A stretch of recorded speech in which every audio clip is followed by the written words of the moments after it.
조금씩 스며드는 영화 채널 시네브로의 이지입니다. 네, 안녕하세요. 반갑습니다. 이번 주에도 지난주에 이어서 고딕의 영상시인 팀 버튼이라는 책을 해보도록 하겠습니다. 크리스티안 프라가가 엮었고요. 마음산책이라는 출판사에서 나온 팀 버튼의 인터뷰집입니다.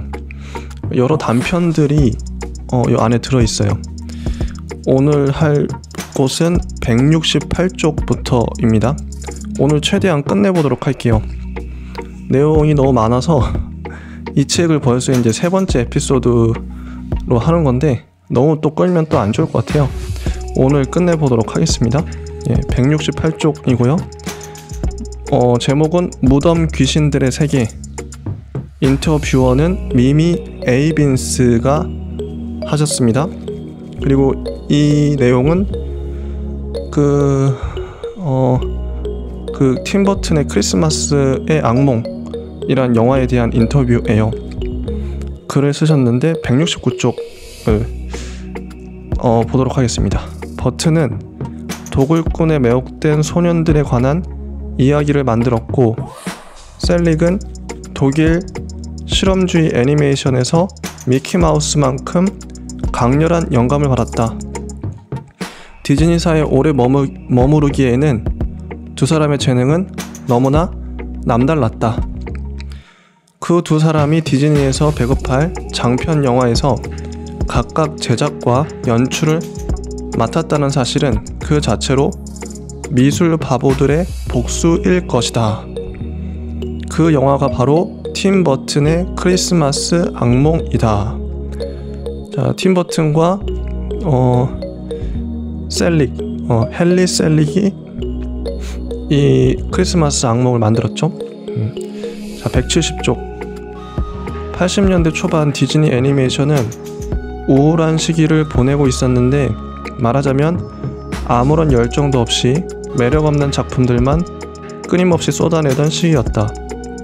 버튼은 전혀 희망이 없어 보이는 그곳에서 토드와 커퍼에 등장하는 빅시라는 여우를 샌디 덩컨의 목소리에 맞춰 그려야 했다.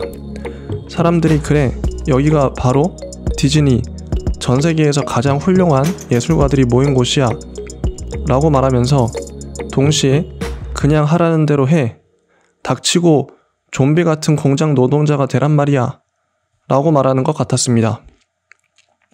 그렇게 얼마간 보내고 나니 이전에 하던 식당 일자리가 아직 비어있는지 궁금해지더군요. 5년 동안 그 영화를 계속하느니 차라리 죽는 게 낫겠다는 생각이 들었습니다. 팀 버튼의 인터뷰죠. 네. 그리고 172쪽. 버튼은 그동안의 긴장도 풀어볼 겸 7년 전 우울했던 디즈니 시절 구상했던 어린이용 애니메이션을 세상에 선보이기로 마음먹었다.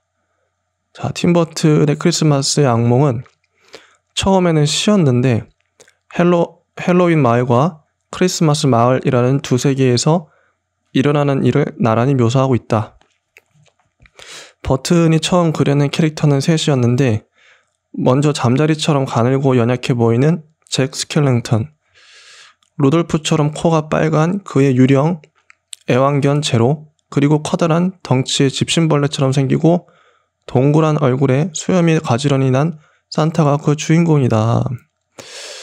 여기 이제 좀 서술하는 부분들이 많아요. 근데 서술도 제가 줄을 많이 쳤는데, 최대한 이제 오늘 할 분량이 한 100쪽이 넘기 때문에 팀 버튼의 목소리를 우리가 들어야 되잖아요. 그리고 목소리 위주로 제가 좀 읽어보도록 하겠습니다. 자, 거기서 일을 할 때에는 피와 영혼까지 다 넘겨야 했습니다. 어떤 아이디어든 모두 회사에서 권리를 가지게 되어 있었으니까요. 버튼은 말했다. 그래도 돌려주시면 안 될까요? 라고 물어보긴 했죠. 이게 팀 버튼의 크리스마스의 악몽의 판권을 디즈니에 넘겼던 거죠. 디즈니 나오기 전에. 그래서 넘겨주시면 안 될까요? 이렇게 부탁을 했던 그런 겁니다. 결국 이제 팀 버튼이 이 영화를 만들게 됐어요. 제작하게 됐죠. 그리고 이게 이제 91년 10월 제작이 시작됐고 93년 겨울까지 제작을 했다. 꽤 오랜 시간 동안 이게 만드는데 오래 걸리나 봐요. 자, 목표가 일주일에 70초였다고 한다. 애니메이터들은 20개의 촬영장에서 동시에 작업했는데 정교하게 제작된 230여 개의 세트에서 인형을 조작했다. 이렇게 됐습니다. 되게 오래 걸렸던 거죠. 헨리 셀릭이 적임자였다. 헨리는 생각도 애니메이션으로 하는 사람입니다. 한 번은 그가 어떤 장면을 준비하면서 영화상으로 25분 전 장면과 조명이 똑같다며 반복을 피하기 위해 조명을 바꿔야 한다고 지적한 일도 있었다고 한다. 참 대단하죠?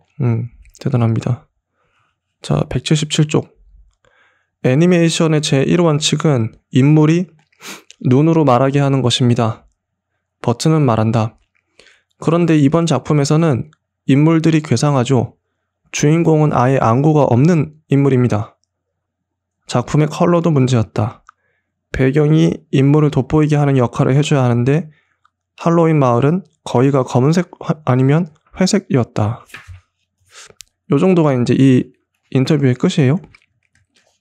넘어가도록 하겠습니다.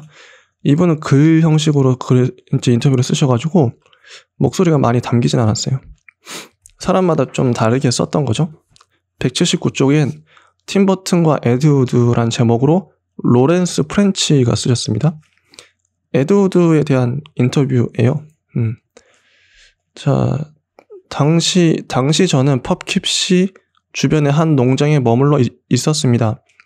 거기서 황홀한 악몽, 그 에드 우드의 전기를 읽다가 에드가 펍킷시 출신이라는 사실을 발견하고는 관심이 갔습니다.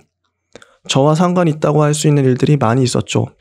그렇게 펍킷시에 머무르면서 에드의 전기를 읽는 동안 이 영화에 대해 생각했습니다. 하고 싶긴 했지만 대본이 없었죠. 그런데 스콧과 레리가 믿을 수 없을 만큼 대본을 빨리 썼어요. 거의 한 달 만에 완성한 걸 보면 두 사람의 머릿속에도 이미 이 이야기가 어느 정도 들어 있었던 것이 틀림없습니다. 대본을 읽고 나서 두 사람이 쓴 내용이 마음에 들었죠. 그제야 직접 감독을 하고 싶어졌습니다. 저는 일이 그렇게 빨리 진행되는 걸 좋아합니다. 가끔은 그렇게 이리저리 재고 말고 할 필요가 없을 때가 있더라고요. 그냥 있는 그대로 하면 되는 거죠. 이 영화에는 뭔가 낯선 구석이 있었습니다. 이제 뭐 이런 식으로 인터뷰를 했습니다. 자 이제 계속 넘어가 볼게요. 쭉 넘어가서 183쪽. 버튼은 현재 상태로는 이 영화가 어떤 반응을 얻을지 전혀 알 수 없지만 영화 속 인물들 때문이라도 자신에게는 참 소중한 작품이라고 했다. 아주 특별하고 신비로운 인물들입니다. 토르 존슨, 벤피라, 버니 브레킨리지, 에드우드 벨라 루고시 같은 사람들은 어떻게 보면 이제는 사라져버린 순수한 인물들이죠. 역사적으로 보면 예를 들어 1920년대 파리처럼 한 무리의 예술가들이 우연찮게 같은 곳에 모이는 시기가 있습니다. 저는 이 영화가 그런 시기의 조금 낮은 버전이라고 생각합니다. 에드우드가 그 시기에 드라큘라를 봐야만 했던 어떤 분위기가 있었겠죠. 그건 참 이상한 느낌이었을 겁니다. 자, 이렇게 인터뷰를 했어요. 넘어가죠. 요거는 이 인터뷰도 넘어가고 188쪽에 화성에서 온 남자, 금성에서 온 여자 크리스틴 스파인즈가 인터뷰했습니다. 화성 침공을 인터뷰한 셈이죠. 제가 줄 친 곳은 193쪽인데 요것도 요 얘기를 읽어드리면 되겠네요. 당시는 걸프전 중이었는데요. 미디어에서 그 전쟁을 이전과는 다른 차원에서 다루었습니다. 마치 제목과 주제 음악까지 있는 전쟁 같았는데 저한테는 그게 혼란스럽게 느껴졌어요.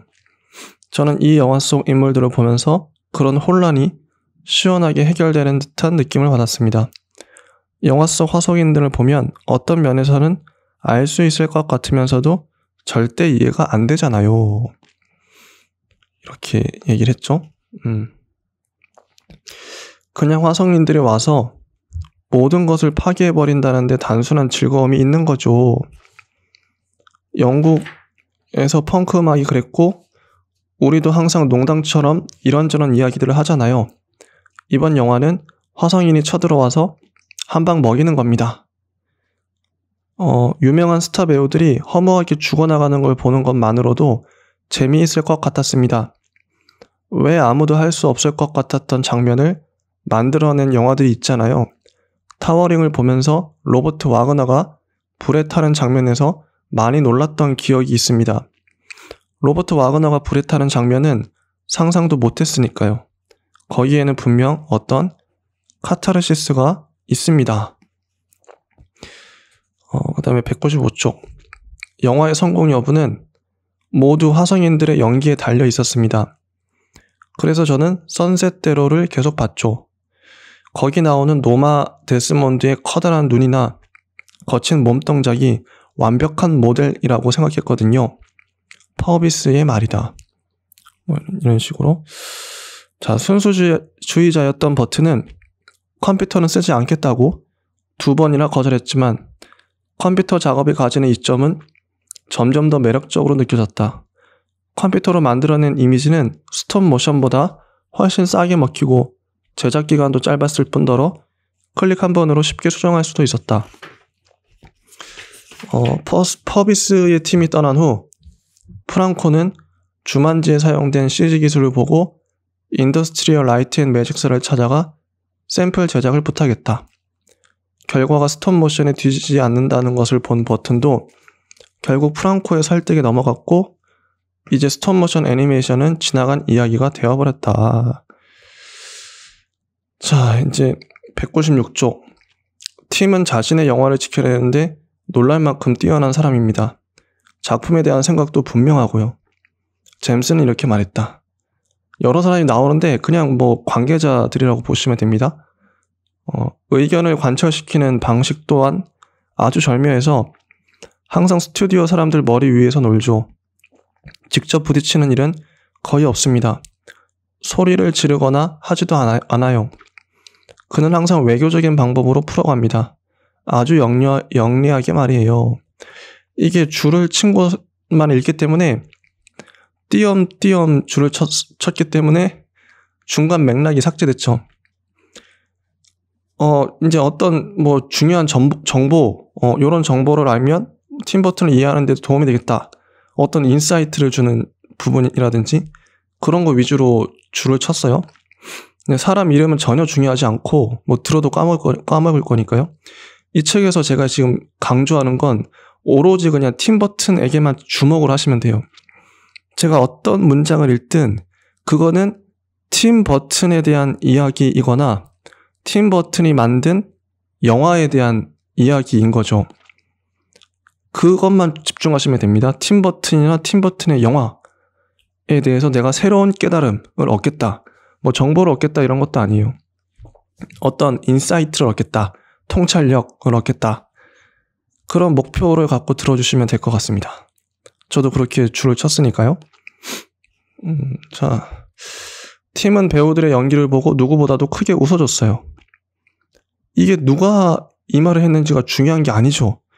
팀버튼이 배우들의 연기를 보고 누구보다 크게 웃어줬다는 사실이 중요한 거죠. 팀버튼을 이해하는 게 중요합니다. 그러니까 이게 우리가 시험 보는 것도 아니고. 자, 계속 읽어볼게요. 그는 훌륭한 관객의 역할을 해주었죠. 그건 감독에게 꼭 필요한 자질이거든요. 꼭 필요한 자질이랍니다. 팀버튼은 이 글을 읽으면서 팀버튼에 대해서 여러분이 좀 더 디테일하게, 선명하게, 뚜렷하게 아셨으면 좋겠어요. 자, 199쪽. 어렸을 때 화성에서 온 침입자 같은 영화를 보면서 영화를 보고 있는 건지 꿈을 꾸고 있는 건지 분간이 안 가곤 했습니다. 그런 영화에는 양식화된 어떤 상징적 힘이 있었던 것 같아요. 버뱅크에서 자랄 때 당시의 괴물 영화나 공상과학 영화들은 숨막히는 교회 생활에 답답해하던 소년에게 활력을 주었다. 그는 고질라 영화나 레이 해리하우젠의 공상과학 영화, 빈센트 프라이스가 출연하거나 나레이션을 맡은 영화들을 보며 시간을 보냈다. 영화를 만들거나 보는 일은 버튼으로서는 소외감을 해결하는 방식이었던 셈이다. 사람들이 영화를 만드는 이유는 고등학교 때 데이트 상대가 없었기 때문입니다. 버튼은 정말이라는 듯 말했다. 많은 감정들이 속에 고이기 마련인데 그걸 영화에 담아내는 거죠. 어린 시절 버튼은 집에서 멀지 않은 곳에 있던 공동묘지에서 시간을 보내곤 했다. 자, 고등학교에서 버튼은 비로소 글을 알아보고 사람들이 이상하고 역겹다고 하는 그의 그림을 계속 열심히 그리라고 용기를 주는 선생님을 만났다. 하고 싶은 걸 하라는 분이셨죠. 그 선생님은 안 돼. 말은 이렇게 그리는 거야. 라고 말하지 않고 학생들이 뭐든 신이 나서 하는 것을 좋아했죠. 자, 그 다음에 카라츠를 졸업하고 디즈니의 애니메이터가 된 버튼은 그곳에서 자신의 재능을 알아본 간부를 만나게 되는데 그 주인공인 줄리 힉스는 버튼이 단편 프랑켄위니를 만들 수 있게 도와주기도 했다. 프랑켄위니 시사회장에서 객석에 있던 아이들이 영화를 보고 울었던 기억이 납니다. 부모들은 아이들이 무서움을 느끼는 게 나쁜 일이 아니라는 걸 모르는 것 같아요. 무서움을 느끼는 건 살아가는데 도움이 되는 느낌인데 말이에요. 놀랍죠? 애들이 프랑켄위니를 보고 무서워서 울었어요. 그러면은 대다수의 어른들은 애가 우니까 이 영화가 해롭구나. 괜히 보여줬구나. 애가 무서움을 느끼네. 이렇게 부정적으로 보잖아요. 근데 팀 버튼은 무서움을 느끼는 게 나쁜 일이 아니다. 무서움을 느끼는 건 살아가는데 도움이 되는 느낌이다. 철학적이지 않습니까? 지금 제가 갖고 있는 공포영화에 대한 생각이 딱 이래요. 공포영화를 예전에는 무섭기 때문에 싫어했죠. 그런데 요즘엔 무섭기 때문에 좋아합니다. 이 뉘앙스의 차이를 아시나요? 무섭기 때문에 좋아하는 겁니다. 공포를 즐긴다는 차원을 넘어서서 그 공포를 즐긴다는 뉘앙스랑 달라요. 우리가 이제 인간이 삶을 살면서 여러 가지 감정을 느끼는 경험들이 있는데 공포라는 감정을 느끼잖아요. 예를 들어서 사람이 죽는 모습을 죽음에 직면하는 혹시 자살하는 모습이나 아니면 죽은 사람 모습을 우리가 보기는 쉽지가 않죠. 일상생활에서. 근데 영화에서는 종종 아니 자주 마주치죠. 그겁니다. 전쟁 영화가 같이 있는 이유, 공포 영화가 같이 있는 이유, 우리가 그게 거짓이고 허구인 걸 알지만 영화를 통해서 현실을 미리 체험하는 거예요. 팀 버튼의 맥락도 이런 거라고 생각해요. 무서움을 느끼는 건 살아가는데 도움이 되는 느낌이다. 어떤 건지 아시겠죠? 우리가 특히나 아이들에게 무서움에 대해서 공포와 전율, 어떤 두려움 이런 것들에 대해서 어떻게 가르칠 수 있을까요? 공포라는 감정을 가르칠 수가 없죠. 그런데 영화라는 매체는 공포라는 감정을 그 어떤 매체보다 리얼하게 느낄 수 있게 해줍니다. 가르칠 수 있죠. 자, 텍스트. 학교에서 교과서로 배울 수 없는 것들을 영화로 배울 수 있어요. 이게 영화의 필요성 중에 하나일 겁니다. 영화를 왜 만들어야 되냐에 대한 무수한 응답 중에 설득력 있는 응답이라고 생각해요. 자, 공포영화 왜 필요한지 아시겠죠? 자, 이제 이런 논리, 저는 이런 논리 때문에 공포영화가 필요하고 공포영화를 봐야 된다. 그런 입장이에요. 무서움. 솔직히 인간이 살아가는 데 있어서 뭐 행복이나 즐거움, 기쁨 이런 것들은 굳이 안 배워도 대비를 안 해도 행복을 왜 대비합니까? 우리가 대비해야 되는 건 슬픔의 감정이죠. 고난의 감정, 공포의 감정, 무서움의 감정, 전쟁이 났을 때 그 상황에 대한 그런 것들을 대비할 수 있어야 될 거잖아. 아니에요. 우리가 어떤 감정, 어떤 상황에 대비해야 될까요? 긍정적인 건 분명 아닙니다. 부정적인 감정들, 부정적인 상황들에 철저하게 대비를 해야죠. 미리 영화를 통해서 체험을 해야겠죠. 그런 맥락입니다. 자, 지금까지 버튼이 만들었던 최고의 작품들이 두려움에서 비롯되었다는 점은 놀라운 일이 아니다. 두려움을 극복하려는 노력이 없었더라면 팀의 작품이 그렇게 좋게 나오지 않았을 겁니다. 관객들이 자신의 영화를 받아들일 거라고 스튜디오 사람들을 설득하는 버튼의 모습을 자주 지켜본 셀릭은 이렇게 말했다. 만약 그에게 마음껏 써도 되는 제작비와 무한한 자유가 주어졌더라면 어떻게 됐을까요? 모르는 일이죠. 평론가들은 프랑켄 위니를 쓰레기 취급했지만 그 영화를 본 폴 루벤스가 그에게 피위의 대모험 감독직을 맡겼다. 또한 비틀주스 시사회 반응이 좋지 않았을 때도 버튼은 워너와 많이 싸웠지만 정작 개봉이 되었을 때 모두를 놀라게 할 정도로 흥행 성적이 좋았다.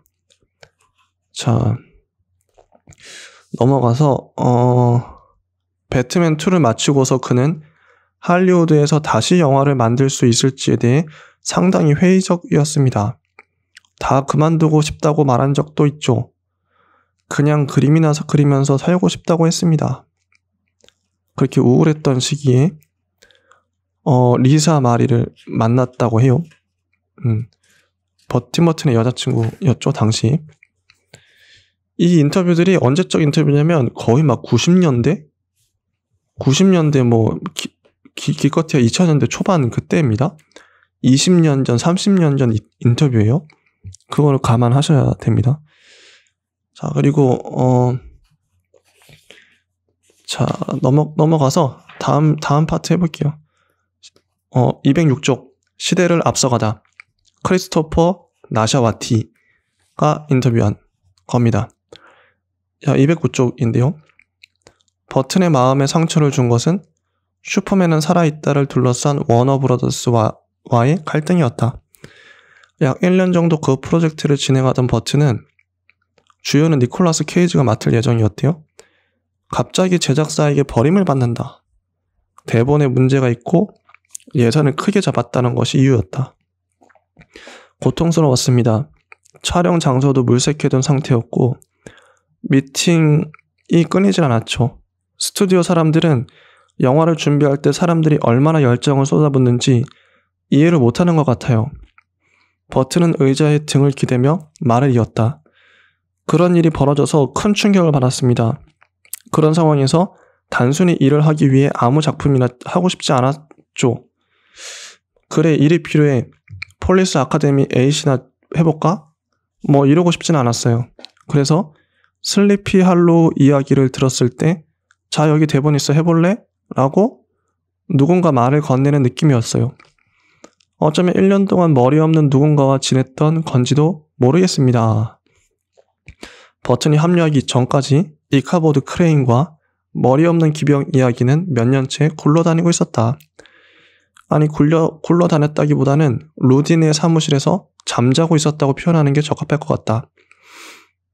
자, 이제 이런 거죠. 그래서 이 영화를 하게 되었다. 버튼이 머리 없는 기사에게 끌렸던 데는 개인적인 이유도 있었다. 어린 시절 그는 브라큘라2, 지킬 박사와 하이드 여사, 제이슨 앤 아거너츠 같은 영화를 동시 상영하는 허름한 극장에서 시간을 보내곤 했는데 슬리피 할로우는 그런 영화들, 그로 하여금 영화 감독이 되고 싶게 만든 영화들을 떠올리게 한다. 그런 영화들을 볼 수 있어서 얼마나 다행이었는지 모릅니다. 덕분에 그 시간들을 견딜 수 있었어요. 카타르시스를 느끼곤 했죠. 브라큘라2가 마음을 치유해주는 힘이 있는 영화라고 열변을 토하는 그의 모습을 보고 있으면 다음과 같은 질문을 하지 않을 수 없다. 그런 싸구려 영화를 보며 카타르시스와 구원을 얻고 안락한 느낌을 받은 소년이 자라면 얼마나 괴짜 같은 사회 부적응자가 될 것인가. 저는 제가 그렇게 이상하지 않다고 생각합니다. 제 여자친구한테 물어보세요. 그는 슬리피 할로우에서 이카보드의 죽은 어머니 역을 맡은 여배우 리사 마리를 언급하며 대답했다. 절대 아닙니다. 사실 처음 영화계에 들어왔을 때는 그런 느낌 때문에 힘들었죠. 가위선은 그런 감정을 표현한 영화입니다. 사람들이 왜 괴물들을 그렇게 적대적으로 대하는지 궁금했어요. 킹콩부터 늘 그래왔죠. 자신들과는 다르다는 이유로 그렇게 나쁘게 대했던 겁니다. 자, 쭉쭉 넘어가서 다음 인터뷰네요. 215쪽 머리 사냥 스티븐 피젤로.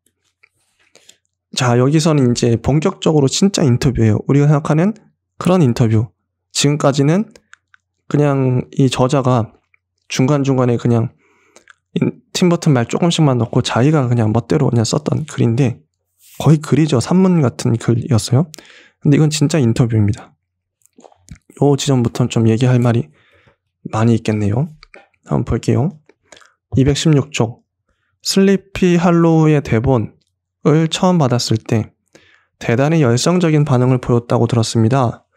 어떤 점이 그렇게 마음에 들었습니까? 이야기 자체였나요? 아니면 거기에 암시된 시각적인 이미지들이었나요? 둘 다였습니다. 정말이에요. 대본이 마음에 들었던 가장 큰 이유는 그걸 읽고 해머사의 공포 영화가 떠올랐기 때문입니다. 원작을 충실히 따르면서도 신선한 해석이 가미되어 있더군요. 독일 영화 같은 느낌도 있고요. 저는 잘된 동화나 상징적인 의미를 가진 이야기들을 좋아하는데요. 대본을 보니 제가 좋아하는 전통적 민담의 느낌이 잘 살아있더군요. 특히 이카보드 크레인이란 인물이 자기 머릿속에 갇혀있는 반면 그의 적은 아예 머리가 없다는 점이 아주 마음에 들었습니다. 그러한 대조가 흥미롭게 느껴졌어요. 그건 아주 상징적인, 거의 무의식적인 차원의 이야기입니다. 자, 이 파트만 읽어봐도 우리가 팀버튼에 대해서 더 많은 정보들을 깨달을 수 있죠. 자, 팀버튼이 이 슬리피 할로우를 마음에 들었던 이유, 가장 큰 이유는 해머사의 공포 영화가 떠올랐다. 원작을 따르면서도 신선한 해석이 있다. 독일 영화 같은 느낌이다. 잘된 동화나 상징적 의미를 가진 이야기를 좋아한다. 대본을 보니 전통적 민담의 느낌이 잘 살아있다. 주인공은 자기 머릿속에 갇혀있는 반면 그의 적은 아예 머리가 없다. 그러한 대조가 흥미롭다. 아주 상징적인, 거의 무의식적 차원의 이야기다. 자, 팀버튼은 확실히 상징을 되게 좋아하는 것 같아요. 그래서 상징을 뽑아내기 되게 좋았죠. 실제로 우리가 이제 팀버튼의 영화들을 분석할 때도. 자, 계속 해볼게요. 대본을 보실 때 장면을 그려보면서 읽으십니까? 자, 이 질문 여러분들은 과연 팀버튼이 어떻게 대답했을까요? 자, 팀버튼의 대답입니다. 어느 정도는 시각적으로 생각을 하는 편입니다. 하지만 일단 작품을 하기로 마음먹은 다음에는 단순히 이미지에만 의존하지는 않습니다. 캐스팅을 하고 세트를 세우고 하다 보면 다른 요소들이 개입하니까요. 하지만 이번 대본은 특히 시각적인 면에서 저에게 다가왔습니다. 그런 시각적인 반응은 이야기 자체가 저한테 개인적으로 호소력을 가질 때 종종 일어납니다. 시각적 이야기 자체가 개인적으로 호소력을 가졌다. 자, 촬영장에서 듣기로는 마리오 바바의 공포영화 블랙 선데이에서 특히 영감을 받았다고 하셨는데요. 그 영화의 어떤 점이 마음에 들었습니까? 막 얘기를 하다가 어쨌든 일주일 동안 영화제에서 본 영화 중에 공포영화만 보여주는 영화제에 갔죠. 팀버튼이. 그 중에 저한테는 블랙 선데이가 제일 기억에 남았는데 이미지가 아주 생생하고 뻣뻣했다고 할까요? 잘 만든 공포영화에서 기대하는 바로 그런 이미지였습니다. 옛날 멕시코 영화에서도 그런 이미지를 볼 수 있어요. 낯설면서도 강렬한 이미지여서 보고 있으면 마치 꿈속에 있는 것 같은 기분이 들 정도입니다. 공포영화 장르에서 최고의 작품들은 항상 그렇게 이미지와 스토리가 적절히 섞여 있는 작품들입니다. 그러면 곡장 관객의 무의식으로 파고들게 마련이죠. 자, 다음 질문. 그 외에 회화나 조각 작품에서 영감을 받기도 하십니까? 그리고 당신에게 영향을 준 이미지에 대해 촬영 감독인 임마누엘 치보 루베즈키와 길게 상의하셨나요? 자, 그런 영향에 끌려다니지 않으려고 노력하는 편입니다. 뭔가 새로운 것을 만들어내기보다는 그저 흉내만 내려다 끝날 수도 있으니까요. 예를 들어 해머사의 공포영화에 영향을 받았다 해서 미리 시각적 이미지를 계산해서 촬영을 한다든지 하는 일은 없습니다. 그냥 아이디어 차원에서 영감을 주었다는 의미죠.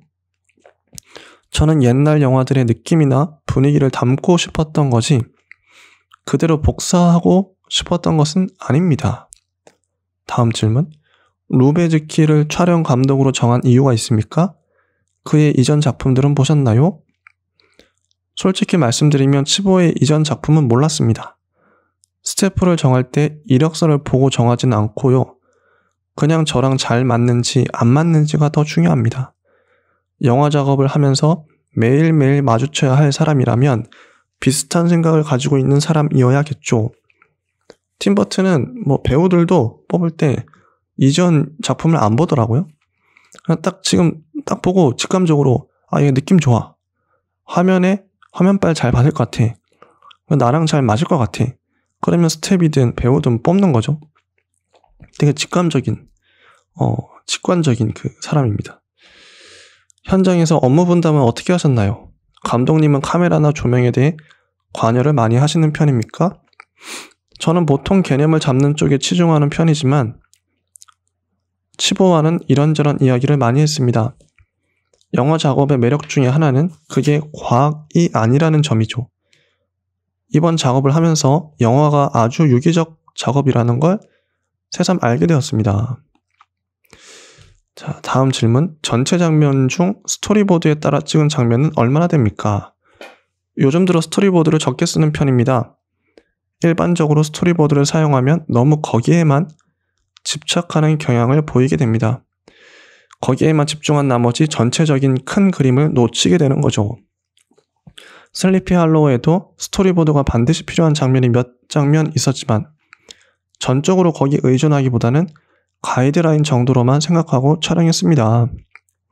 제가 중간중간 뛰어넘고 줄친 것만 읽기 때문에 전체 인터뷰를 보고 싶으시면 책을 사보시면 됩니다. 자, 221쪽. 회화적이면서 동시에 인공미가 느껴지는 그런 외양을 살리기 위해서 어느 정도 사전 준비를 하십니까? 루베즈키는 안기를 사용한 게 영화 전반의 균질한 느낌을 만들어내는데 크게 기여했다고 하던데요. 이번 영화를 통해 우리만의 어떤 현실감을 만들어내고 싶었습니다. 환상이지만 그럼에도 불구하고 현실감이 느껴지는 것 말이죠. 이런 영화에서는 그 점이 특히 중요한 것이 완전히 딴 세상 이야기로 느껴지면 안 되니까요. 안기를 사용하는 것에 대해서는 일반적으로 반대하는 편이지만 이번 영화에서는 거의 모든 장면에서 사용했습니다. 세트의 지붕을 가리고 특정한 분위기를 만들어내는 데도 도움이 되었어요. 영화 찍으면서 제일 힘들었던 것도 바로 안개였습니다. 조절하기도 힘들 뿐더러 항상 그 불쾌한 냄새를 맡아야 했으니까요. 자, 세트에서 촬영하는 것과 현장에서 촬영하는 것을 비교하면 어떻습니까? 어느 편을 선호하시는지요? 이번 영화에서 제일 큰 문제는 세트에서 찍은 장면과 현장에서 찍은 장면이 서로 튀지 않게 만드는 것이었습니다. 치보와도 이 문제에 대해 가장 많이 이야기했던 것 같아요. 세트에서 촬영한 장면을 보면 답답한 느낌이 들 때가 있는데요. 특히 외부 장면을 실내에서 찍으면 세트에서 찍었다는 사실을 숨기기가 참 힘든 것이 사실이죠. 그런데 이번 작품에서는 숲 장면을 실내에서 찍은 경우가 많았는데 하늘이 진짜처럼 보였습니다. 놀라울 따름이었죠. 장면이 마치 숨을 쉬는 듯했고 정말 야외에서 찍은 느낌이 들었습니다. 자, 이런 문장을 들으면서 우리는 팀 버튼이 촬영하면서 얼마나 힘들었겠구나. 이게 프로들의 세계인가. 이런 것들을 상상을 할 수 있죠. 그림을 그릴 수 있죠. 문장을 하나하나 읽는 다 이유가 제각각으로 다릅니다. 자, 넘어가 볼게요. 렌즈에 대한 얘기도 나오고요. 그 다음에 마지막 225쪽. 디지털 특수효과와 전통적 아날로그 특수효과 사이에 나름대로의 선택 기준을 가지고 계십니까? 가능한 한 많은 효과들을 직접 표현해내려고 노력했습니다. 디지털 효과는 최소화했는데요. 세트를 그렇게 많이 세우고 안개를 쏘아댄 것도 다 그 때문이었죠. 디지털 기술이 놀랍기는 하지만 여전히 완성된 화면으로 보면 티가 납니다. 뭐랄까 어떤 얇은 느낌은 어쩔 수가 없더라고요. 적어도 제 생각에는 디지털로 뭐든 할 수 있다는 것을 알고 나면 뭔가 중요한 것이 빠지는 경향이 있는 것 같습니다. 그죠?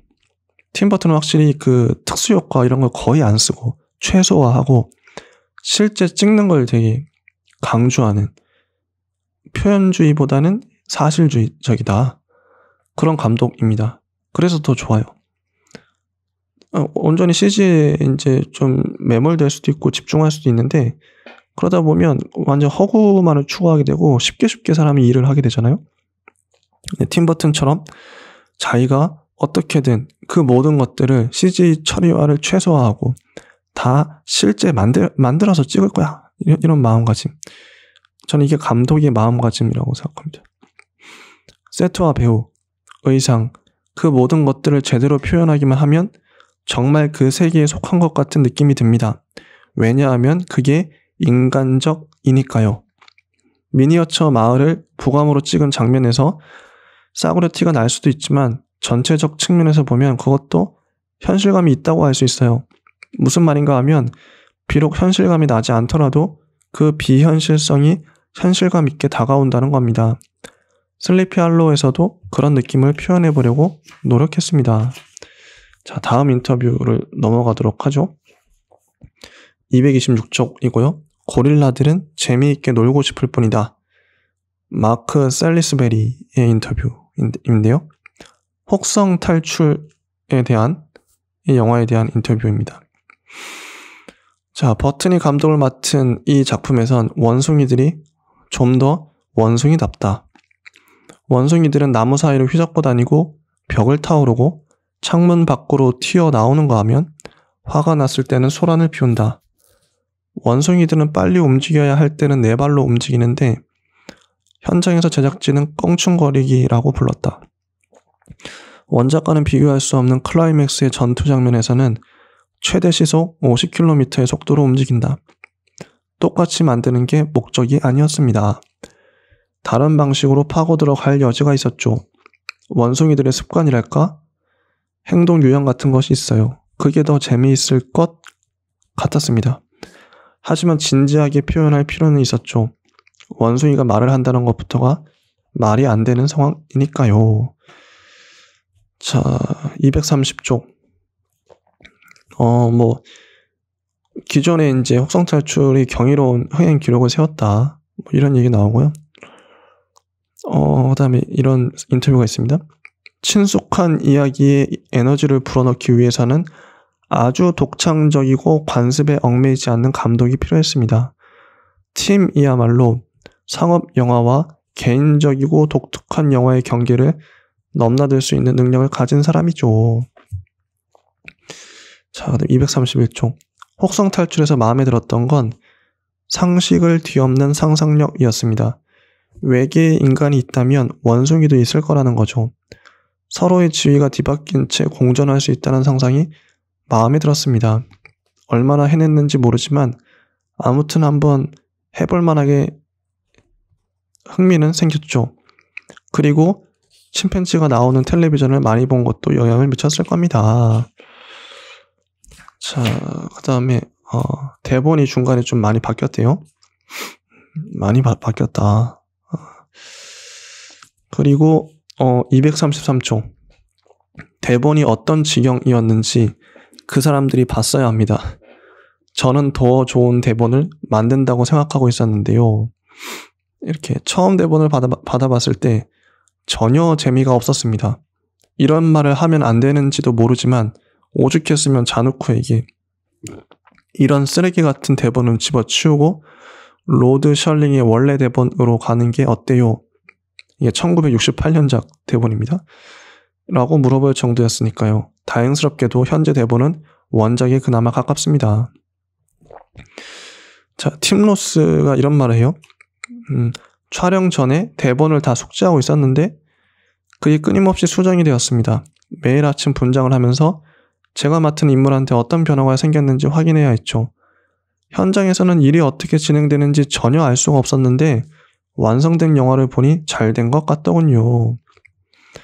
얼마나 대본이 엉망이었으면. 근데 이제 화성 탈출만 그런 게 아니라, 아니 혹성 탈출만 그런 게 아니라 다른 것도 팀 버튼이 만든 거의 모든 영화들이 이랬다고 그래요.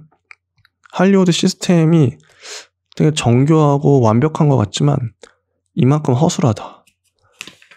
영화를 만들면서 대본을 수정하고 앉았다.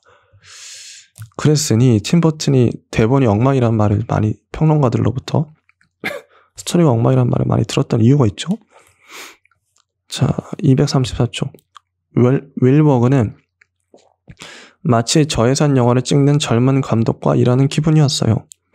제가 보기에 이 영화는 예술 영화입니다. 이야기 자체도 그렇고 감독이 이야기를 전달하는 방식도 그렇죠. 말하자면 아주 돈이 많이 들어간 예술 영화라고 할 수 있습니다. 운이 좋았습니다. 감독이 말이다. 영화 만드는 일이 원래 힘들죠. 독립영화든 뭐든 마찬가지입니다. 그리고 세상이 점점 더 단일화되어 갈수록 자신만의 예술적 느낌을 지키고 싶어 하는 거죠. 그렇다고 나와 세상 사이에 대립각을 세우는 작품을 만들고 싶지는 않습니다. 그게 중요한 건 아니니까요. 영화가 대규모 작업이라는 점을 사람이나 돈이 많이 들죠. 진지하게 받아들이는 편입니다. 가끔은 제가 군대에 있는 게 아닌가 하는 생각이 들 정도라니까요. 자, 영화 외적인 일이 너무 많아요. 정말 영화를 만드는 것은 아주 작은 부분에 불과하죠. 어떤 영화를 만들지는 이제 마케팅 쪽 사람들이 결정합니다. 이전에는 에이전트나 스튜디오에서 결정했었죠. 웃기죠? 마치 제가 마케팅에 방해가 되고 있는 것 같은 느낌이 드니까요. 자, 이제 영화 만드는 게 이렇게 힘들다고 합니다. 정말 힘들다고 해요. 그 다음에 239쪽. 테드는 원래 고릴라로 설정되어 있었지만 침팬지가 더 무섭다는 베이커의 말을 들은 버튼이 침팬지로 바꿨다고 한다. 침팬지가 다가올 때는 키스를 하러 오는지 아니면 당신을 죽이러 오는지 분간이 안 갑니다. 버튼은 말한다. 아주 개방적이지만 어떤 면에서는 대단히 사악하다고 하네요. 적을 갈갈이 찢어놓기도 한답니다. 그 예측 불가능한 성격을 표현해야 했던 로스는 이렇게 말한다. 방에 들어오나 싶더니 눈 깜짝할 사이에 옆에 바싹 붙어있는 것처럼 연기해야 했습니다. 친구처럼 대하다 순간 돌변해서 머리를 날려버릴 수도 있다는 듯이요. 그리고 촬영에 들어가기 전에 로스는 스트레칭을 하며 뒷목을 풀고 난 다음 이상한 소리를 질렀는데 짖거나 포효하는 것처럼 들릴 때도 있지만 대부분은 으르렁거리는 소리였다. 본인의 말에 따르면 그건 원숭이 메소드 연기를 위한 준비라기보다 지루함을 몰아내기 위한 시도였다고 한다. 계속 그렇게 움직여주지 않으면 내가 원숭이라는 것을 잊어버리니까요. 그런 방법은 태양의 서커스 출연자로 배우들에게 원숭이의 행동을 알려주기 위해 팀에 합류한 테리 노타리에게 배운 것이라고 했다. 영장류 연기를 맡은 배우들은 촬영 전에 노타리와 함께 원숭이 학교에서 몇 주 동안 훈련을 받았다. 그에 대해 지아 마티는 이렇게 말했다. 기본적인 걸음걸이를 가르쳐주면 자신이 맡은 역에 따라 조금씩 변형을 하는 시기였죠. 오랑우탄은 뒤뚱거리며 걷는 경향이 있고 잘 매달리죠. 그래서 영화에서도 그런 동작을 많이 했습니다. 보넴 카터의 경우는 어린아이를 보면서 영감을 얻었다 한다. 다리 사이에 기저귀를 끼우고 있다고 생각하면 제일 쉬워요. 기저귀를 떨어뜨리지 않으려고 노력하면서 걷는 애들의 모습을 한번 그려보세요. 이렇게 연기를 했다고 해요. 241쪽. 인터넷에는 벌써 몇 달째 혹성 탈출에 대한 소문들이 돌아다니고 있다. 인터넷은 놀라운 점도 많지만 하필 그중 제일 안 좋은 기능만 두드러지는 것 같습니다. 버튼은 중얼거리듯 말했다. 미친 인간들 몇이서 이상한 짓을 하고 있어요. 그 인간들은 하루 종일 어떤 의견에 대해 찬성 혹은 반대만 하며 보내더군요. 자, 이거는 그 미친 인간들은 지금 더 많죠. 안타깝습니다. 자, 246조 새로운 인터뷰예요. 팀버튼을 말하다. 크리스틴 맥케너의 인터뷰입니다. 자, 이건 글이라서 한번 쭉쭉 읽어볼게요. 팀버튼 감독이 계속 거대 스튜디오의 초대형 작품을 만든 것은 얼핏 이상해 보이는데 사실 그는 그런 유형의 감독이 아니다. 순수 미술을 공부하고 수줍음과 외로움을 많이 타는 것으로 알려진 그는 마치 나는 독립영화 감독입니다 라고 써붙이고 다니는 것 같기 때문이다. 지난 10년 동안 배트맨이나 가위손, 비틀주스, 머리 없는 기병 등 비관습적 인물들을 통해 사회의 부적응 문제를 다루었던 버튼에게는 원숭이가 지배하는 뒤집힌 세계도 그리 낯설지 않을 것이다. 버튼은 그동안 기발한 영화들로 스튜디오에 떼돈을 벌어주었다. 하지만 그의 방식은 믿기지 않을 정도로 단순한데 그건 바로 어른들을 위한 어린이 영화를 만든다는 것이다. 버튼은 세련된 비주얼과 교묘한 내러티브를 기대하는 어른들의 욕구와 화려한 화면과 미스테리에 대한 아이들의 사랑을 동시에 만족시킨다. 데뷔작인 85년 작품 피의 대모험, 당시 그는 26세였다. 의 제작비는 600만 달러에 불과했지만 수입은 4,500만 달러였다. 이어 88년에 만든 다음 작품 비틀주스는 1,300만 달러를 들여 8천만 달러의 수익을 올렸으며 다음 해에는 배트맨으로 아예 박스오피스 기록을 깨버렸다. 이 영화는 역시 버튼이 감독한 속편 배트맨2와 함께 1억 달러짜리 비즈니스였다. 어린 시절 느꼈던 외로움과 고독, 그리고 거기서 벗어나기 위해 빠져들었던 판타지는 그의 영화에 큰 영향을 미쳤는데 사실 그의 영화는 주로 아웃사이더와 소외를 다루고 있다. 248조 디즈니에서 일하는 짬짬이 버튼은 어린 시절 영웅이었던 빈센트 프라이스에게 바칠 어린이 책 작업을 했다. 다음에 디즈니가 그에게 6만 달러를 주며 뭔가 만들어보라고 했을 때 그는 그 어린이 책을 단편 영화로 만들었는데 그 결과 탄생한 6분짜리 애니메이션 빈센트와 84년에 완성한 프랑켄 위니가 감독으로서 그의 경력의 출발점이 되었다. 자, 그리고 쭉쭉 넘어가 볼게요. 자, 이제 인터뷰를 읽어보겠습니다. 250종. 영화계에서 살아남으려면 거짓말을 잘 해야 합니까? 플레이보이즈 인터뷰예요. 팀버튼이 하는 말이 사람들에게 저의 진짜 생각을 보여줄 수 없다는 점에 있어서는 군대와 비슷합니다. 그렇다고 제가 거짓말쟁이라고 할 수는 없고요. 주변에 진실한 사람들을 모으려고 노력하는 편입니다. 하지만 진실이라는 것도 주관적이기 마련이죠. 영화계는 말하자면 사람들 의견밖에 없는 곳이라고 하겠습니다. 과학은 아니니까요. 그런 상황에서 무언가를 만들어낸다는 것은 그 모든 의견들을 상어처럼 헤쳐나가는 것과 비슷합니다. 놀랍죠? 영화계의 현실, 할리우드의 현실을 적나라하게 고발하는 이런 멘트, 많은 걸 느낄 수 있습니다. 플레이보이즈가 또 이제 질문하죠. 혹성 탈출은 컬트 영화의 고전입니다. 그런 이야기를 다시 만들 때 감독님 스스로 얼마나 자유로울 수 있었는지 궁금한데요. 예를 들어 이전의 혹성 탈출 시리즈는 모두 핵전쟁에 대해 주의를 환기하는 내용이었습니다.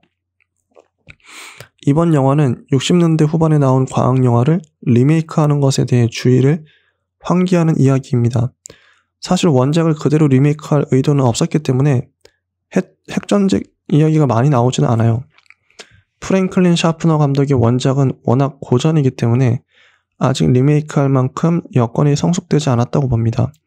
다만 우리가 그런 비난을 피할 수 있는 이유는 원작을 그대로 따라 만들려고 하지 않았기 때문입니다. 냉정하게 말하자면 원작에는 절대 넘어설 수 없는 어떤 면이 있습니다. 리메이크는 나쁜 영화만 해야 한다는 말도 있지만 혹성 탈출은 나쁜 영화가 아니죠. 많은 사람들에게 큰 영향을 미쳤는데 잘 설명할 수는 없지만 갑자기 한번 해보자는 생각이 떠올랐습니다. 정교한 분장이 있는 다른 영화도 몇 편 봤지만 원숭이가 말을 한다는 설정에는 강력한 무언가가 있습니다. 거의 셰익스피어의 작품 같아요. 자, 다음 질문. 혹성 탈출 이야기를 하면 찰턴 헤스턴을 빼놓을 수 없는데 돼요. 그의 연기에 대해서 어떻게 생각하십니까? 어릴 때는 찰턴 헤스턴의 열성적인 팬이었습니다. 혹성 탈출, 오메가맨, 소울렌트 그레인 이 연이어 나오던 때에 특히 좋아했고 아직도 저한테는 판타지를 불러일으키는 배우입니다. 어렸을 때 괴물이 나오는 영화는 하나도 무섭지 않았지만 찰턴 헤스턴이 나오는 영화는 무서웠죠. 10개가 공포영화라고 생각하는 사람은 없겠죠. 하지만 그 영화의 도입부에서 평범한 남자에 불과했던 헤스턴은 끝에는 괴상한 좀비처럼 변해 있습니다. 그리고 무서운 이미지도 많았죠. 괴물 영화와 비슷한 점이 많은 영화였고 헤스턴의 존재감도 대단했습니다. 그건 그가 자신이 하고 있는 일에 대한 신념을 관객들에게 전해주었기 때문이고 화면에서 어떤 일이 벌어지든 그걸 믿게 만드는 능력이 대단했기 때문이죠. 그리고 오메가맨에서는 세상에서 가장 진지한 사람으로 등장했습니다. 헤스턴은 어떻게 보면 제가 좀 다른 이유로 좋아하는 배우 빈센트 프라이스와 비슷합니다. 두 사람 다 뭔가 고통받는 이미지로 그려지는 것 같은데요. 그들이 스크린에서 보여준 것에 대한 저의 개인적 반응일 겁니다. 그리고 다음 질문이 나옵니다. 혹성 탈출 원작에서 분장은 고무 마스크였고 복장은 스타트rek에 나올 듯한 제복이었습니다. 이번 영화에서는 좀 개선이 됐습니까? 원칙에만 집착해 원숭이들을 발가벗겨 출연시키고 행동도 정말 동물처럼 하게 만들면 완전히 다른 영화가 된다는 문제가 있었습니다. 우리는 원숭이의 행동을 관찰하고 인물들이 그저 원숭이 옷을 입은 사람들처럼 보이지 않게 하려고 노력했습니다. 스태프들과 함께 원숭이 학교에 일주일 동안 머무르면서 원숭이들의 행동을 관찰했죠. 원숭이 학교에서는 주로 몸동작을 연습했는데 실제 침팬지와 함께 연습했습니다. 원숭이 학교 체험은 어느 순간 모든 사람들이 약간의 두려움을 느끼는 순간이 있다는 점에서 비행기 타는 것과 비슷합니다. 저는 비행기를 타고 있는 내내 두려움을 느끼는 편인데요. 원숭이 학교에서도 비슷한 느낌이었죠.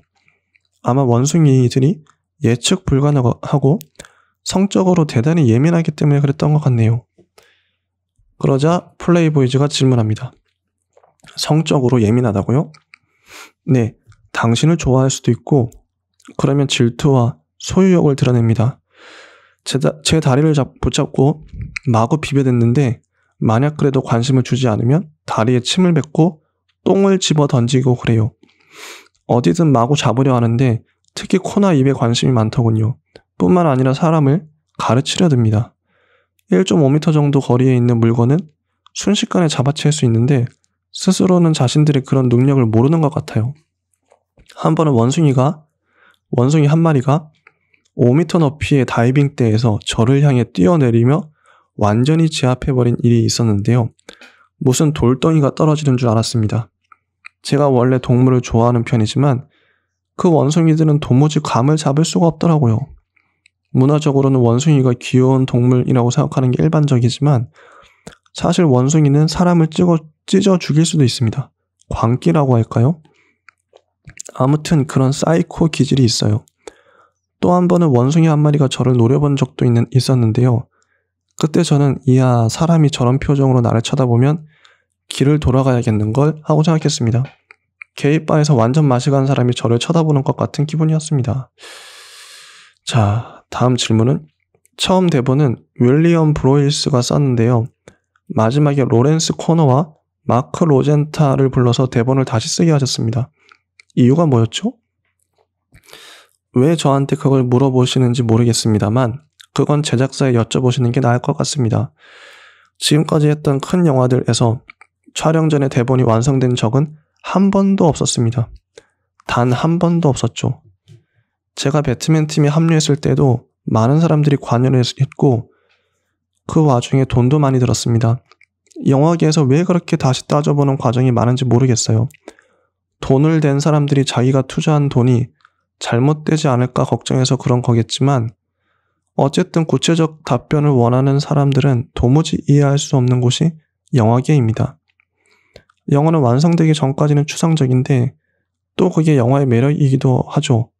그래서 저는 이제 그래 일단 시작하고 슬슬 모양을 잡아가지 뭐 라고 생각하게 되었습니다. 에드우드와 비슷하죠. 미스터 낙관주의 말입니다. 코너는 촬영 중에도 매일 촬영장에서 대본을 새로 썼는데요. 왜냐하면 스토리 검토 단계에서는 멋있게 들렸던 대사들이 현장에서 원숭이 분장을 한 배우들이 직접 할 때는 전혀 그렇지 못했거든요.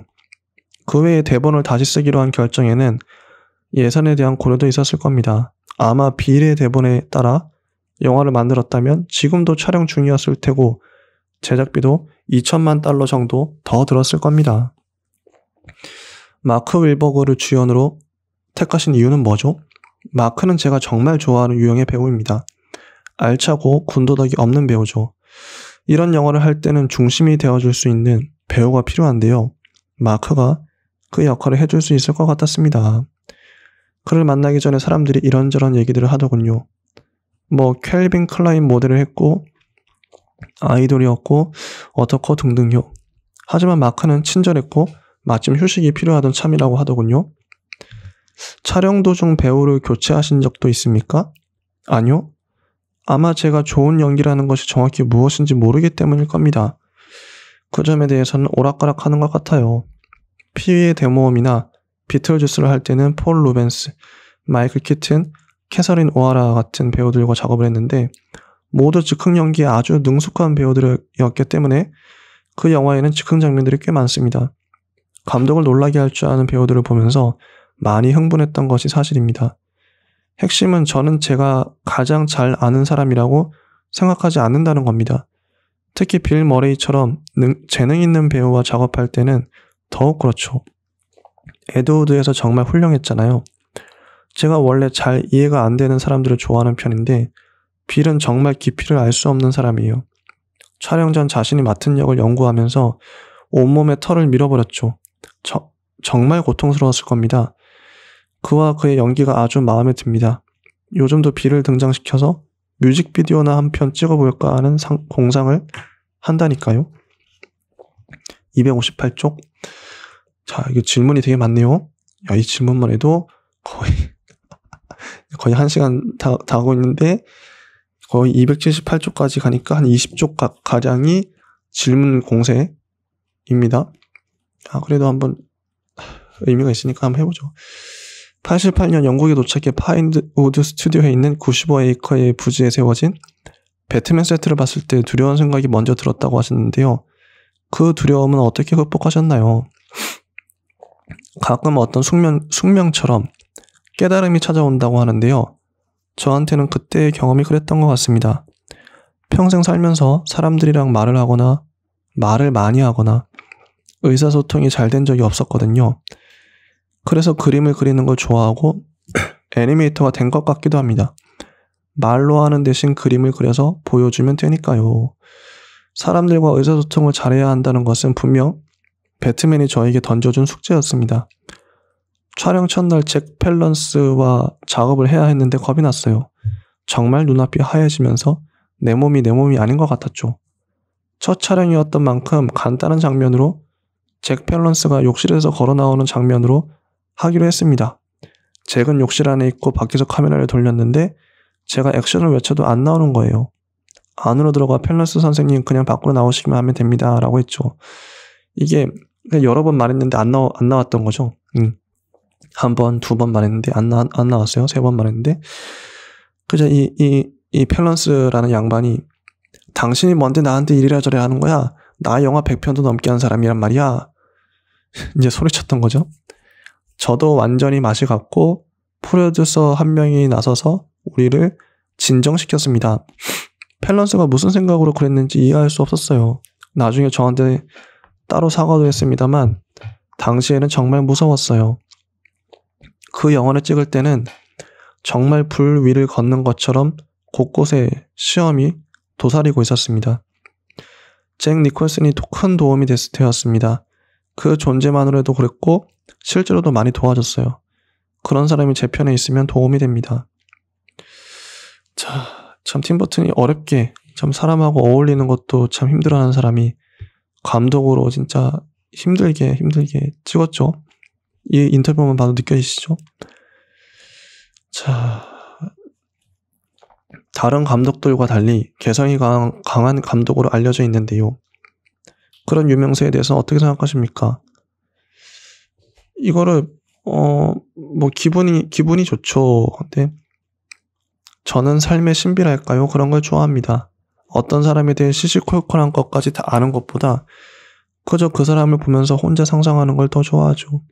물론 저도 가끔씩은 다른 누군가에 대해 속속들이 알고 싶은 점잖지 못한 생각이 들 때가 있습니다. 이런 식으로.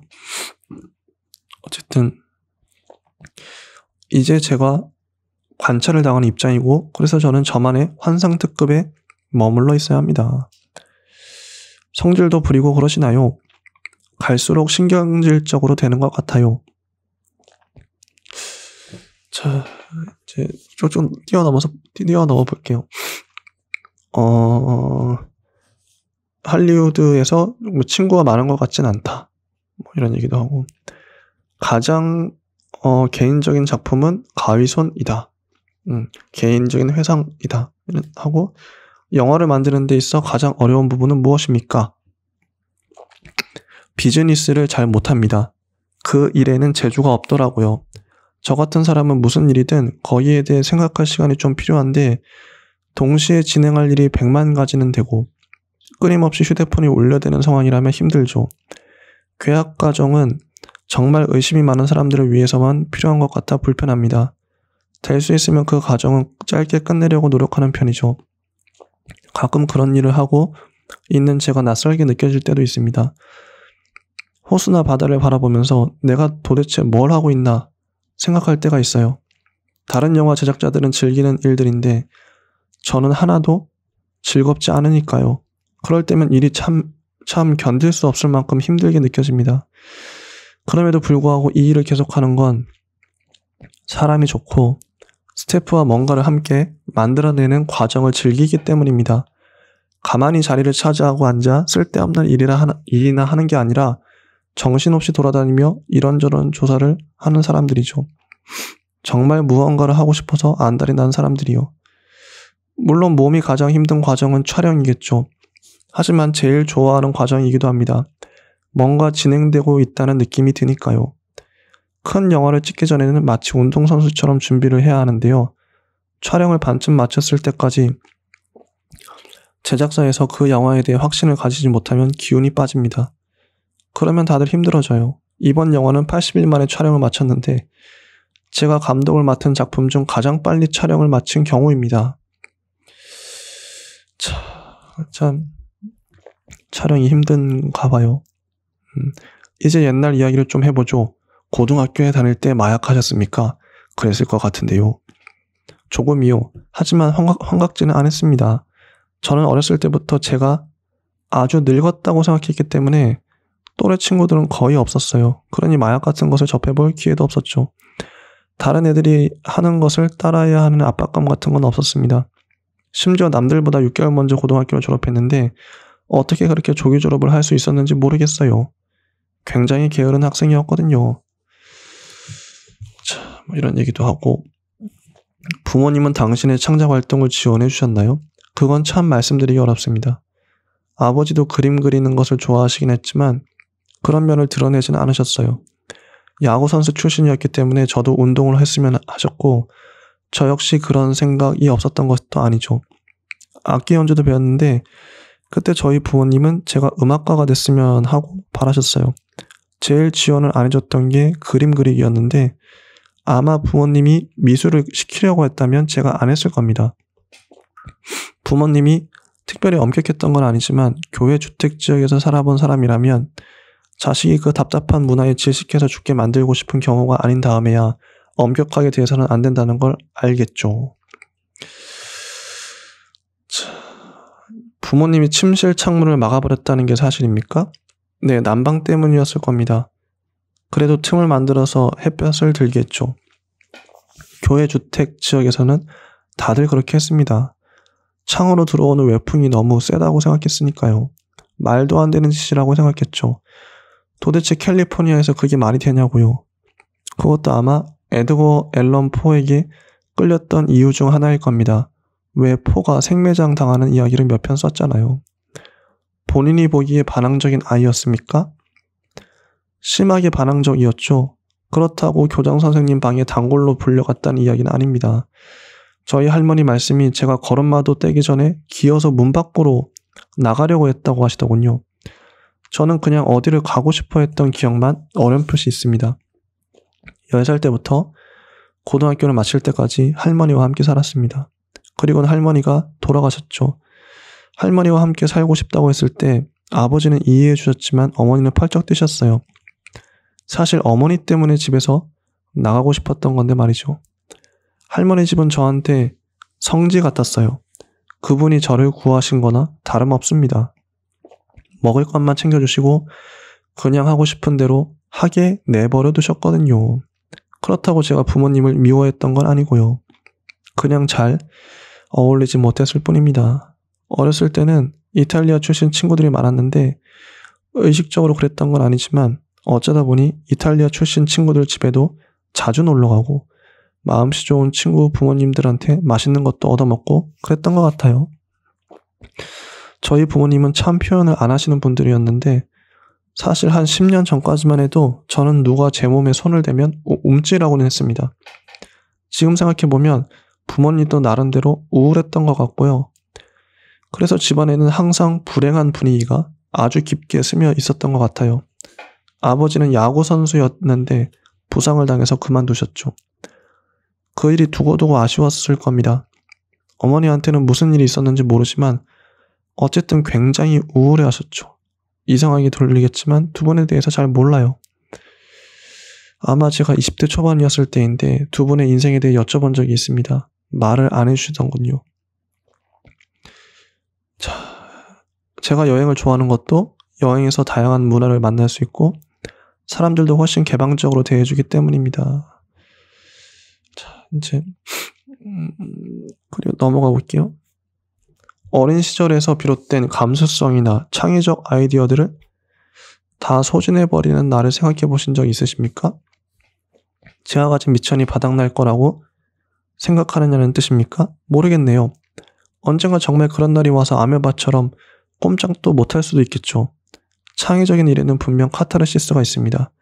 무언가를 만들어내며 앞으로 나아가는 것 말입니다.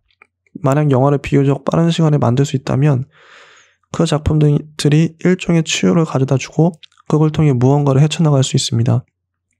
하지만 영화의 문제가 뭐냐면 특히 이번 작품 같은 영화는 너무 오래 걸린다는 점입니다.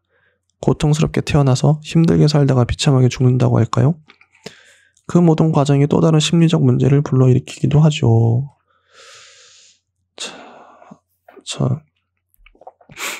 처음 그림을 배우기 시작했을 때 좋아하는 화가가 있었습니까?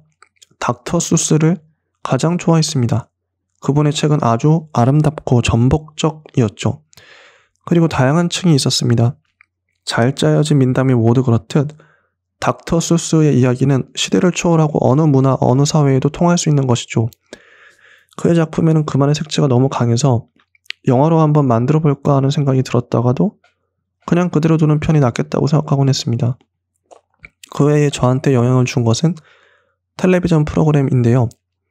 저는 텔레비전을 좋아하는 아이였기 때문에 괴물 영화들이나 환상특급, 죽음의 한타지, 아우터 리미츠 같은 프로그램을 보며 자랐습니다. 지금도 텔레비전을 보면 따뜻한 기운이 느껴지는 것 같아요. 저한테는 난로나 부모님, 자궁, 친구 같은 존재이기 때문에 항상 텔레비전을 켜두죠. 요즘은 영화 채널이나 요리 프로그램을 주로 보지만 텔레비전을 켜두는 주된 이유는 그냥 거기서 나오는 빛과 소리에 부드러운 울림을 좋아하기 때문입니다. 책은 어떻습니까? 텔레비전 세대의 문제점 중 하나일 텐데요. 저도 책을 많이 읽지 않고 잘 읽지도 못합니다. 책을 읽으려면 다른 걸 못해요. 비행기 타고 다닐 때가 많지만 그 시간에도 책은 절대 못 읽습니다. 이런 식으로 인터뷰를 하셨어요. 자, 그 다음에 어떤 이야기를 또 할 수 있을까요? 저는 이제 시간 관계상 벌써 1시간 10분째를 넘어서고 있는데 자 한번 그냥 인터뷰 답변 중에 이런 영화가 있어요. 어떤 영화가 히트를 치는 영화인지 저는 모르겠거든요. 혹성탈출 같은 영화는 기본적으로 하나의 사업이고 그러다 보니 프랜차이즈니 시장포화 상태니 뭐 그런 닭살 돋는 말을 어쩔 수 없이 들어야 하죠. 영화와 관련된 상품들도 쏟아지겠지만 그건 제가 통제할 수 있는 부분이 아닙니다. 물론 사람들이 의견을 물어보긴 하지만 가끔은 영화가 다른 사업에 방해가 되는 게 아닐까 하는 생각도 들어요. 아직 촬영도 시작하기 전에 대만에 있는 공장에서는 혹성탈출 칼을 만들었고 영화는 제작 전부터 전 세계로 미친 듯이 팔려나갔습니다. 개인적으로는 영화를 직접 보기 전에 거기에 대해 너무 많은 정보를 얻는 것을 싫어하는 편입니다. 극장 안에서 놀라는 걸 더 좋아하는데 요즘은 그럴 기회가 없어요. 언론에서 관객보다 빨리 너무 많은 걸 이야기해버리니까요. 영화 보는 일이 인간적이고 신기하고 놀라운 경험이었는데 참 슬픈 현실이죠. 참 사업하는 사람들이랑 예술가, 작가, 배우, 감독들 사이에 관계는 적대적 관계입니까? 결국 적대적으로 느껴질 수밖에 없는 관계입니다. 영화만 놓고 말하자면 사업을 하는 사람들이 예술가에게 큰 돈을 주면서 뭘 만들어내라고 하죠. 저한테는 그게 큰 부담입니다. 제작사와 미팅을 몇 번 하고 나면 피투성이가 된 것 같습니다. 여기저기 상처를 입고 죽어가는 거죠. 그렇게 힘든 과정을 거쳐 제작에 착수하면 정말 피똥 쌀 정도로 두들겨 맞아 회복하려면 몇 달은 걸릴 것 같은 기분입니다. 참 힘들죠. 자, 지금까지 지내오시면서 관심사들이 바뀌셨나요? 슬픈 일이지만 지금도 괴물 영화가 좋습니다. 괴물 영화는 언제든 좋아요. 독특한 에너지가 뿜어나온다. 이제. 그 다음에 현재 당신에게 영감을 주는 사람으로는 누가 있을까요? 리사가 영감을 줍니다. 여자친구죠? 당시 심장을 뛰게 하는 사람이죠. 그리고 빈센트 프라이스와 함께 일할 수 있어서 운이 좋았습니다. 그분도 많은 영감을 주셨죠. 자, 쭉쭉 넘어가 볼게요. 어떤 걸 하면 좋을까요? 사람들이 당신을 괴상하고 독특한 감독으로 재단하고 있다고 느끼십니까? 그런 분류와 사회적 위계를 처음 경험하는 곳은 학교겠죠. 뭐 본인이 이상한 범죄에 묶인다고 해서 거기에 대해 할 수 있는 일은 별로 없어요. 학창시절 저는 굉장히 외로웠습니다. 가희선도 제가 어린 시절에 느꼈던 그 외로움을 바탕으로 만든 영화죠. 저는 제가 나쁜 사람이 아니고 괴상한 사람도 아니란 걸 알지만 뭐 그렇게 받아들여지는 걸 어쩝니까? 슬픈 일이고 그 생각만 하면 미칠 것 같아요. 내가 뭐가 잘못된 거지? 사람들이 나보고 이상하다고 하니까 그래야만 하는 걸까? 나는 전혀 안 이상한데? 라고 생각하며 하염없이 길을 걸었던 적도 있어요. 지금 와서 생각해보면 개성이 강한 사람은 늘 그렇게 집단으로부터 괴물 취급을 받는 게 아닌가 싶습니다. 사람들은 자신이 가지고 있지 않은 능력을 가진 사람을 괴롭히고 싶어 하니까요. 마지막 질문입니다. 당신의 성장 과정 중에서 바꾸고 싶은 게 있다면 뭘까요? 아무것도 바꾸고 싶지 않습니다. 어린 시절에 고통을 많이 겪을수록 어른이 된 후의 삶은 풍요로워집니다. 학교 졸업 10주년 행사에 간 적이 있는데 성공한 친구들은 모두 학교 다닐 때 문제를 일으켰던 친구들이었어요. 고등학교 때 모범생으로 생활하고 부족한 것이 없다고 생각했던 친구들은 조금도 잘하지 못했더군요. 그 동창 모임이 저한테는 꽤 충격적이었습니다. 어린 시절을 외롭게 보내는 것에도 장점이 있다면 혼자만의 시간을 가질 수 있다는 것입니다. 인기가 없고 사교성도 없으면 생각할 시간이 많아지고 조용히 화를 사귀거나 자신의 감정에 충실할 수 있으니까요. 그리고 운이 좋다면 그런 감정들을 발산할 수 있는 창조적인 출구를 찾아낼 수도 있겠죠. 자, 이 질문과 이 답변, 이번 인터뷰에서 가장 좋았던 것 같아요. 저한텐. 팀 버튼은 어린 시절을 회상하면서 외로웠다 그러죠. 외롭고 힘들었다. 고통을 많이 겪었다. 그런데 그 시절을 어떻게 지금 어른이 돼서 어떻게 받아들이냐면 어린 시절에 고통을 많이 겪을수록 어른이 된 후의 삶은 풍요로워진다. 학창 시절의 친구들을 다시 만나보니까 어렸을 때 이제 좀 문제도 많이 일으키고 말썽을 많이 일으켰던 질풍노도의 시기를 겪었던 그런 친구들이 지금은 잘 돼 있더라. 성공해 있더라. 반면에 학창 시절의 모범생으로 생활했던 아이들은 조금도 성장하지 못했더라. 충분히 이해가 가요. 저도 10대 때를 떠올려 보면 특히 중학생 때 지옥이었거든요. 그냥 혼자만 괴로웠던 게 아니라 누가 날 아이들이 반 애들이 날 때리면 그게 지옥이죠. 선생님한테 말도 못하고 맨날 얻어맞았어요. 좀 괴롭힘 당하고 그랬으니 그런 지옥에서 살았으니 10대 중학교 때 너무 힘들었어요. 너무너무 힘들었고 고등학교 때도 너무너무 힘들었고 지옥에서 살았죠. 근데 그런 시절이 다시 돌아가고 싶진 않지만 그래도 팀버튼의 말에 의하면 어린 시절을 외롭게 보내는 것에도 장점이 있다면 혼자만의 시간을 가질 수 있다는 것입니다. 인기가 없고 사교성도 없으면 생각할 시간이 많아지고 조용히 화를 사귀거나 자신의 감정에 충실할 수 있으니까요. 운이 좋다면 그런 감정들을 발산할 수 있는 창조적 출구를 찾아낼 수도 있겠죠. 정말 공감합니다. 그래서 여러분도 지금 나이가 어떻게 되실지 모르겠지만 지금 시기에 겪는 고통, 그 10대든 10대면 10대 나름대로 좋은 거고 20대, 30대, 40대, 50대 고통은 무조건 좋다고 생각합니다. 지나고 나면 좋은 거죠. 당시에 힘들지만 나의 성장과 성숙에 도움이 되니까요. 그걸 긍정적으로 잘 받아들이면 나에게 온전히 집중하고 그 에너지를 창조적으로 팀버튼처럼 작품을 만드는데 풀어낸다면 고통만큼 좋은 게 없겠죠.